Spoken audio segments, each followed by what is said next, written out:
Olá, seja bem-vindo ao Além da Lei, podcast quinzenal da ESA, da Escola Superior de Advocacia, da OAB. E eu sou a Silvia Zago, advogada, gestora jurídica, professora e palestrante. Também sou uma curiosa de mão cheia, adoro o novo, o inédito, os novos tempos e os novos ares.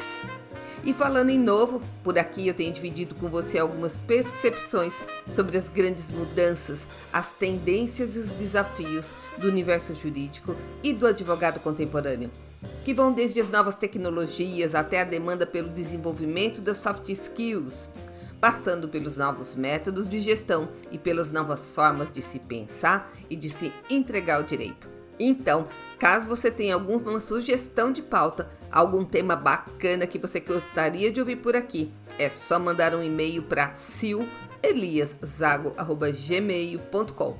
Ou, se preferir, também pode falar comigo através das redes sociais, especialmente o LinkedIn e o Instagram. E nesse caso, basta procurar por Silvia Zago que você vai me encontrar por lá. Bom, esse ano nós abrimos os trabalhos com uma temporada de negociação.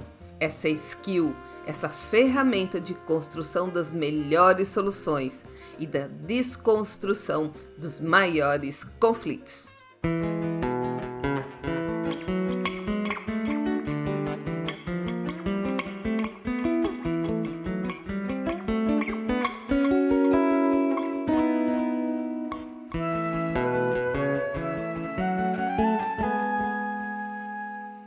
Don't worry about a thing, 'cause every little thing's gonna be alright. So don't worry about a thing. Every little thing's gonna be alright. Então, nos próximos episódios eu vou fazer uma overview, uma visão geral dos principais aspectos de uma negociação. E para isso a gente vai beber direto na fonte, na maior referência em métodos de negociação de todos os tempos. Nós vamos buscar nossa orientação e inspiração no programa de negociação de Harvard. E para a gente não cair na armadilha de que quem tem um não tem nenhum, existe muita coisa boa sendo gerada também em Wharton, que é a Escola de Negócios da Universidade da Pensilvânia, tá bom? E só para lembrar o que eu disse no último episódio, negociar foi eleita a segunda habilidade mais demandada, mais requisitada dos profissionais das áreas jurídica e financeira, segundo uma pesquisa realizada pelo anuário Análise. E só por isso a gente já tem razão suficiente para olhar para esse tema com mais carinho e, por que não dizer, com temor reverencial, porque a habilidade em negociar está se consolidando como um grande diferencial de competitividade. E isso é simples de se concluir, porque no mercado com cada vez mais profissionais tecnicamente preparados, quem conseguir agregar essa habilidade na sua bagagem de competências, claro que tem vantagem competitiva.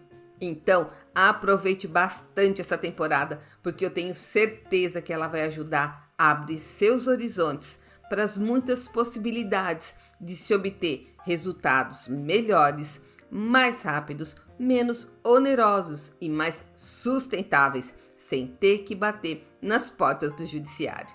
Então eu vou começar falando do programa de negociação de Harvard, a nossa bússola de hoje.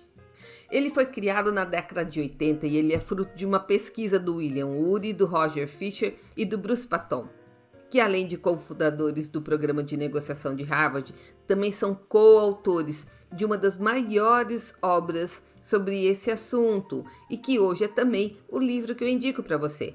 É o Getting to Yes, ou, no bom português, Como Chegar ao Sim, da editora Sextante. E só a título de curiosidade, William Ury, um dos papas da negociação mundial, é casado nem mais nem menos com uma brasileira e paulista. E há quem ainda acredite em acaso. Segundo o programa de negociação de Harvard, Existem 7 princípios ou 7 pilares que a gente consegue identificar em toda e qualquer negociação, seja ela sobre o que eu vou fazer no final de semana com meu marido, ou sobre a desativação de usinas nucleares no Oriente Médio. Por outro lado, existem também nas negociações vários tipos de poder que impactam diretamente no resultado. Então, hoje eu resolvi fazer uma salada mista. Eu escolhi um princípio e um tipo de poder que eu acho muito importantes e determinantes no resultado de uma negociação. O primeiro é o princípio da comunicação e o poder é o poder da informação. Mas lembrando que é só uma overview, tá? Se você quiser se aprofundar ou se tornar um especialista em negociação, é só me acompanhar nas redes que eu sempre divulgo alguns cursos, alguns seminários por lá, tá bom? Então, vamos à prosa de hoje que promete ser boa. Se eu pensar que comunicação nada mais é do que a matéria-prima da negociação, eu sou obrigada a concluir que sem comunicação não existe negociação, certo? Então, olha a relevância desse princípio de Harvard. A comunicação é a estrada, é a esteira por onde passa todo o processo de negociação. Por isso, quanto mais eu cuidar dessa estrada, melhor e mais seguro vai ser o meu caminho, certo? Como a gente sabe, como os avanços da tecnologia na era da informação, existem cada vez mais formas de nos comunicarmos.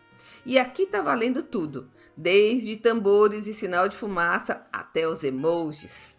Mas eu vou me concentrar na clássica forma verbal, o face-to-face, também conhecido como cara a cara. E isso não significa que a gente não tenha que ficar atento às mensagens corporais que nos dizem tanto e sem usar uma palavra sequer. Mas isso é um tema que outra hora a gente explora quando eu falar um pouco sobre PNL, ou Programação Neurolinguística. Por hoje, a gente vai ficar só no básico, tá bom? E eu confesso que falar em comunicação nos dias de hoje é um grande desafio, porque comunicação pressupõe a troca de informação, pressupõe um espaço e um tempo em que uma pessoa fala e a outra de fato escuta. E isso está cada vez mais difícil, porque a nossa sociedade está cada dia mais posicional, antagônica, quase bélica, avessa a tudo que não esteja alinhado com seus valores e cosmovisão, cada um criando a sua verdade. E aí fica difícil de alcançar isto em qualquer tipo de negociação, seja ela pessoal, seja ela profissional. Porque o resultado de uma negociação depende em grande medida da nossa capacidade de persuadir, de criar vínculo e um ambiente com pelo menos um mínimo de confiança entre as partes. E isso sem falar da comunicação ruim mesmo. Muitos negociadores profissionais saem de reuniões se perguntando: ué, o que deu de errado? Como uma relação tão cordial pôde azedar de uma hora para outra? Ou o que foi que aconteceu que eles desfizeram o negócio no último minuto, aos 45 do segundo tempo? E aí a pergunta é: quem nunca? Quem nunca passou por essa situação? A falha na comunicação acontece por inúmeros motivos. Desde não conhecer os valores e os costumes da outra parte, o que acontece com bastante frequência em negociações internacionais, até não dar espaço para o outro expor seus argumentos, ou o que de fato ele espera daquela negociação. Sem contar os ataques pessoais, o descontrole emocional e outras tantas razões. Mas eu não quero focar no que não dá certo, porque nisso eu acho que a gente já está ficando PhD. E apesar de existirem diversas formas de melhorar a nossa comunicação, hoje eu quero deixar com você 3 dicas que fazem a diferença nesses ambientes de negociação. E a primeira dica é a disposição para ouvir. E aqui eu não estou falando só da capacidade de escutar, mas sim daquela escuta ativa, daquela postura de quem está atento ao que a outra pessoa tem a dizer, sem interrupções, sem distrações e principalmente sem celular. Tem a ver com estar conectado com a conversa, estar conectado com a pessoa, ainda que você não concorde com o que o outro está falando. Além do que, essa disposição para ouvir tem 2 benefícios muito claros para mim. O primeiro é colher o maior número de informações possíveis que vão te ajudar na hora de oferecer seu produto, seu projeto ou seu serviço. E o segundo é que enquanto você está ouvindo, você não está falando. E principalmente o que não deve. E por fim, todos nós queremos nos sentir ouvidos, compreendidos em nossas percepções e argumentos. E esse é o primeiro passo na construção dessa estrada. A segunda dica é um alinhamento da sua comunicação com o universo do nosso ou do seu interlocutor. E isso quer dizer que a nossa linguagem tem que ser acessível, porque afinal, em comunicação, o que de fato conta não é exatamente o que eu falo, mas a forma como o outro me entende. E é bom lembrar que nós moramos num país de dimensões continentais. E o que mais a gente tem por aqui são as diferenças regionais, que misturam sotaques, que misturam significados. Por exemplo, o que é bolacha em São Paulo, no Rio de Janeiro, é biscoito. E essas diferenças ficam ainda mais acentuadas quando a gente fala nas negociações além-mar, nas negociações internacionais. E existem também as diferenças de geração. Por exemplo, você não vai, ou pelo menos não deveria, falar com um jovem da geração dos millennials ou nativo digital da mesma forma que fala com alguém que nasceu na década de 40, os baby boomers. A gente também tem as diferenças de classes sociais, as diferenças culturais, e a gente tem que estar atento para alinhar nossa fala de forma que o outro possa nos compreender, porque no fim das contas é isso que de fato importa. E por fim, a terceira dica que eu quero falar com você, ou deixar para você, é sobre o framing, que no bom português quer dizer moldura, aquilo que valoriza uma tela, a roupagem que você vai dar para o seu produto, para o seu serviço, para o seu projeto ou para a sua proposta. Porque framing é isso, é a melhor forma de eu apresentar a minha pretensão para outra parte, de forma que eu faça o olho dela brilhar. Mas para fazer os olhos da outra parte brilharem, você tem que exercitar a empatia. Tem que entrar no universo do outro para descobrir o que de fato tem valor para ele.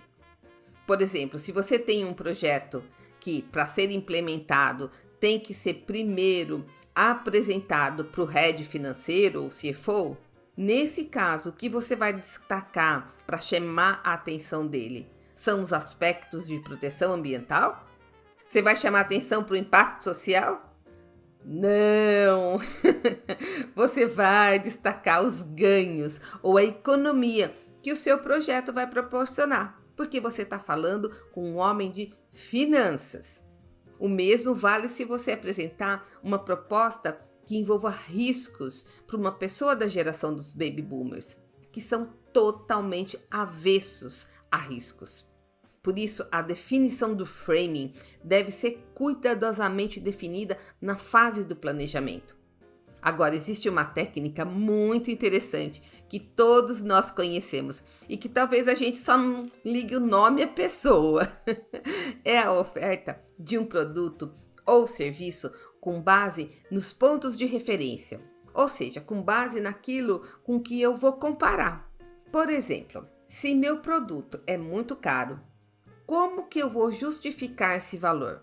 Olha, eu vou dizer que é uma peça exclusiva, que foi feita pelas freiras vegetarianas do Himalaia e que foi encontrado nas ruínas de Machu Picchu. Ou seja, eu vou destacar as características diferenciadas daquele produto que justificam o preço alto. E a mesma regrinha vale para os honorários, tá? Só que nesse caso não vale falar que o processo ou o contrato vai ser patrocinado pelas freiras vegetarianas, porque não vai colar, tá bom? Outra forma de comparar é quando você quer chamar atenção ou quer destacar o preço imbatível do seu produto ou do seu serviço. Nesse caso, a gente já conhece a famosa fala: pode procurar que preço menor você não vai encontrar em lugar nenhum. Ou então, o famoso: cubro qualquer oferta. Uma outra forma bem conhecida também é fatiar o preço de um produto ou até mesmo o preço de um serviço que custe muito caro. Quantas vezes nós vemos um anúncio assim: compre agora essa televisão de LED de 90 polegadas pagando apenas R$ 5 ao dia. Só que eles não falam pra gente em quantas décadas, né? E isso é comprovadamente uma forma de induzir você a pensar: ah, isso é dinheiro de café. E vai lá e compra a tal da televisão. E por fim, uma outra forma de você apresentar seu produto ou seu serviço é agregando valor. E outro dia eu vi uma propaganda dessas cintas redutoras em que você comprava uma cinta, ganhava outra e ainda levava de brinde um relógio. Até agora eu não entendi o porquê do relógio, mas não deixa de ser um valor agregado. E no que se refere aos serviços, o que é que você tem de valor agregado para oferecer quando você vai fixar seus honorários? E como candidato a uma vaga num departamento jurídico, por exemplo, o que você tem de valor que te diferencia dos demais? Qual o seu valor agregado? Coisas para se pensar, porque é vantagem competitiva. Mas o valor agregado também tem um outro viés. É quando, junto com o produto ou serviço principal, você oferece um acessório, induzindo o cliente ou o consumidor a levar muito mais do que aquilo que ele veio buscar. Um bom exemplo são aquelas propagandas que oferecem um aparelho massageador e por somente mais R$ 50 você leva um milagroso creme redutor de celulite. Mas tome cuidado para não cair na armadilha do acessório ser indispensável para o uso do principal, tá bom? Já essa mesma técnica no campo dos serviços, e em especial dos serviços jurídicos, pense no que você pode oferecer para o seu cliente junto com o seu serviço principal. Seja ele o patrocínio de uma causa, a elaboração de um contrato, uma intermediação numa negociação. O que é que pode ser oferecido para agregar valor para o seu cliente e agregar honorários para você? Mais coisas para se pensar, certo? Mas o resumo de tudo isso que a gente falou sobre framing ou moldura é que quanto mais atrativo for a sua proposta, maior chance ela tem de ser aceita. Então, pense em como dourar sua pílula da melhor forma possível. E isso tem a ver em se interessar pelo outro a ponto de descobrir o que de fato vai fazer o olho dele brilhar. Mas antes da gente seguir em frente, só para lembrar, qualquer semelhança desse episódio com uma aula não é mera coincidência. Então aproveite, porque eu estou dividindo conhecimento com você. E conhecimento, a gente sabe, nunca é demais. Então, se até aqui eu falei sobre um dos grandes princípios da negociação, que é a comunicação, promessa é dívida. Agora eu vou falar um pouco sobre um dos tipos de poder que, a meu ver, mais impactam numa negociação, que é o poder da informação. Na era da informação e graças aos avanços da tecnologia, esse tipo de poder cresceu de forma exponencial. Veja o exemplo do Mark Zuckerberg, o fundador do Facebook, que há um tempo foi chamado na corte americana para explicar o que ele anda fazendo com as nossas informações. Que no meu caso, ele sabe desde quem faz parte da minha família até meu prato preferido. Então, se quem tem informação tem poder, quem tem muita informação tem muito poder. E isso vale de forma absoluta numa negociação e especialmente na hora de uma tomada de decisão. Então, a regra é colher o máximo de informações possíveis sobre o outro negociador. E para isso, atualmente, a gente nem precisa de muito esforço. Basta zapear pelas redes. Basta ter vontade e basta ter planejamento, porque os sites das empresas e as redes sociais estão abarrotadas de informação. E se em última instância o outro negociador for do tipo alienígena, que não se encontra em lugar nenhum. Em primeiro lugar, fique atento aos sinais e pergunte-se se eventualmente existiria alguma razão para ele não se mostrar no mercado. Em segundo lugar, tente colher informações com terceiros que possam conhecê-lo, tá bom? Mas a pergunta que fica é que tipo de informação a gente deve colher? E eu respondo: todas as informações possíveis. De qualquer forma, eu vou te dar alguns exemplos de informações que você pode colher, mas claro que dependendo do tipo de negociação e do que está sendo negociado, esse rol tende a aumentar e muito. Mas vamos lá. Se você for negociar com uma pessoa física, a sua lição de casa é descobrir quem vai conduzir as negociações. E depois disso, fazer uma pesquisa sobre o que vocês têm em comum. E aqui vale hobbies, formação acadêmica, time de futebol, pets, filhos, enfim, tudo aquilo que aproxima vocês. E num próximo episódio eu conto por quê, tá bom? E se a negociação for com uma equipe? Você vai colher todas as informações sobre o perfil de cada integrante. Quem tem poder para decidir? Para não correr o risco de gastar todos os seus argumentos e entregar as suas informações para pessoas que não têm poder de decisão. Também vai colher informações sobre as condições do mercado e sobre os diferenciais dos seus concorrentes. E se a negociação for com uma empresa, quais são os valores e a cultura dessa empresa? Como é a imagem dela no mercado? E esse rol de informações é só uma amostra, porque dependendo da complexidade da negociação e do que está sendo negociado, ainda tem as informações que você obtém através das certidões cíveis, trabalhistas, de protesto e outras tantas. E dentre as muitas razões para eu colher o maior número de informações possíveis, hoje eu escolhi falar com você sobre um aspecto que nem sempre você vai ouvir num curso de negociação. Então eu vou te passar uma visão diferente. E com isso a gente vai terminar nosso episódio de hoje, tá bom? E eu quero terminar falando sobre o que a gente pode tirar de lição da teoria da economia comportamental para esses contextos de negociação. Bom, a teoria dos mercados eficientes dizia que todos nós fazemos escolhas racionais, ou pelo menos a gente deveria empregar toda a nossa racionalidade na hora de tomar uma decisão, o que faz todo sentido. Até que apareceu uma nova forma de se entender o mercado, e quem falou bastante sobre isso foi o Nobel de Economia de 2017, Richard Taylor. Ele é um dos pilares da escola comportamental e que trouxe humanidade para o contexto das nossas decisões e das nossas escolhas. Ele provou que a gente não consegue manter uma postura contínua, uma postura linear na hora de utilizar a razão, na hora de utilizar a racionalidade nas nossas tomadas de decisão.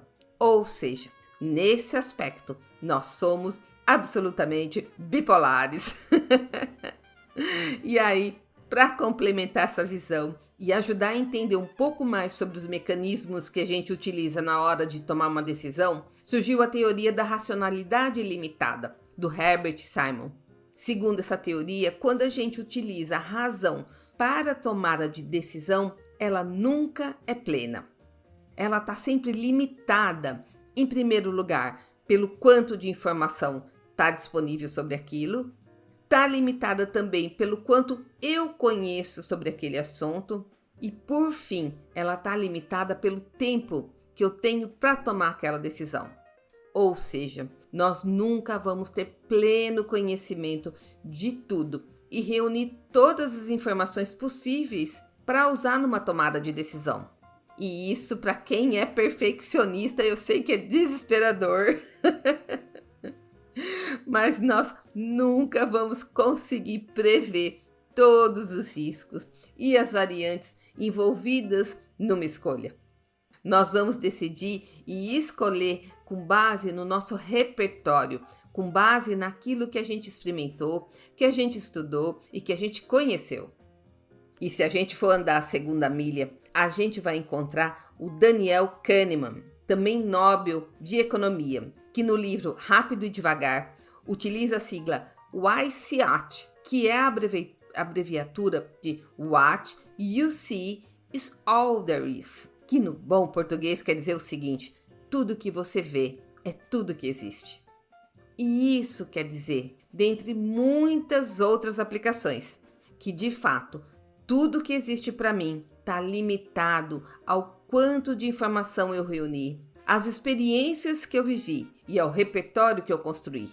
E é a soma disso tudo que vai aumentar as minhas chances de tomar boas decisões e de fazer as melhores escolhas. E se a gente considerar que, segundo o professor Richard Shell, lá de Wharton, as negociações mais bem-sucedidas são aquelas em que nós somos nós mesmos numa mesa de negociação. E 2, se nós somos a soma de tudo que conhecemos. E 3, se a decisão de obter mais conhecimento e de ampliar os nossos horizontes é pessoal e absolutamente intransferível, eu desejo que, apesar de todas as nossas limitações, fraquezas e vulnerabilidades, nossas decisões, sejam elas nos negócios ou na vida, não sejam baseadas em sentimentos, em emoções ou em intuições, mas tenham como base tudo que a gente conseguir colher no caminho estreito, porém seguro, do estudo, da pesquisa e do conhecimento. E se eu pudesse dar um testemunho pessoal do que me levou a escolher esse caminho estreito, eu diria para você que foi uma frase que eu li há muitos anos atrás, no livro do profeta Oséias, que me provocou e me tocou profundamente, e que dizia o seguinte: o meu povo perece por falta de conhecimento. E eu termino a nossa jornada de hoje, deixando com você a música tema dessa temporada, a começar por mim, do pessoal do Vocal Livre. Obrigada por ter chegado até aqui, e se esse conteúdo fez algum sentido para você, se agregou algum valor, compartilhe com um amigo. Se quiser se aprofundar no tema, é só me seguir nas redes sociais, que é onde eu divulgo meus cursos e os meus seminários. Uns bons dias para você, saúde e até o próximo episódio.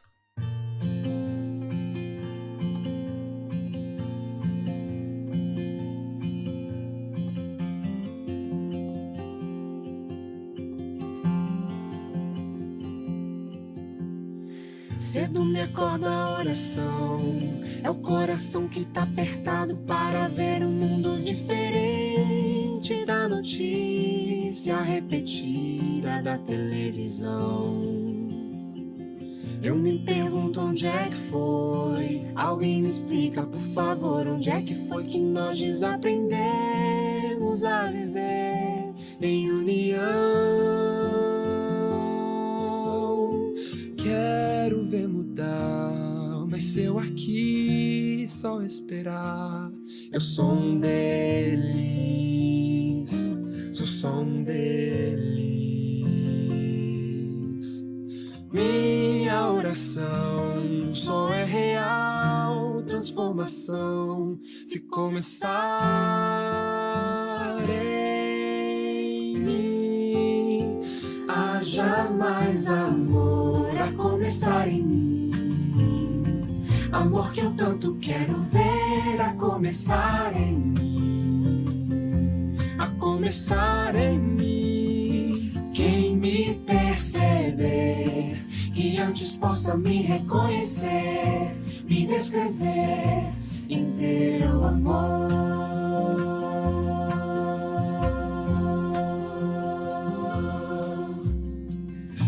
Tivesse mais perdão, se no lugar de apontarem tantos erros fossem estendidos mais abraços, mais olhares de aceitação. Se não mais tanto tempo em vão, se o nosso bem mais precioso não faltasse quando pra ouvir, pra entender o meu irmão. Posso até sonhar, mas se eu aqui só esperar, eu sou um deles, sou só um deles.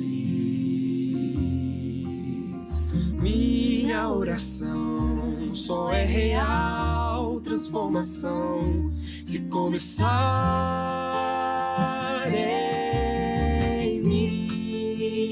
Haja mais amor a começar em mim, amor que eu tanto quero ver a começar em mim, a começar em mim. Perceber que antes possa me reconhecer, me descrever em teu amor.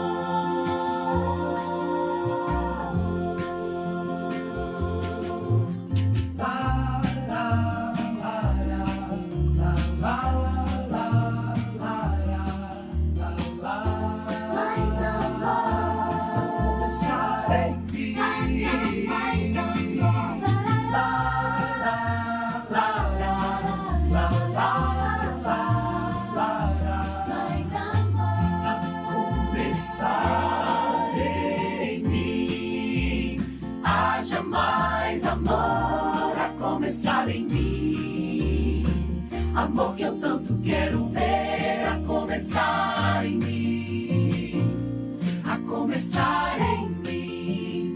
Quem me perceber, que antes possa me reconhecer, me descrever em teu amor.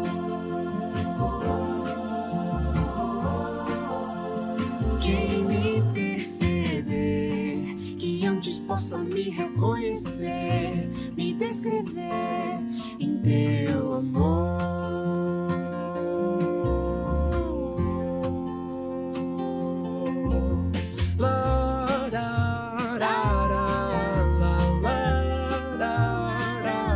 Mais amor.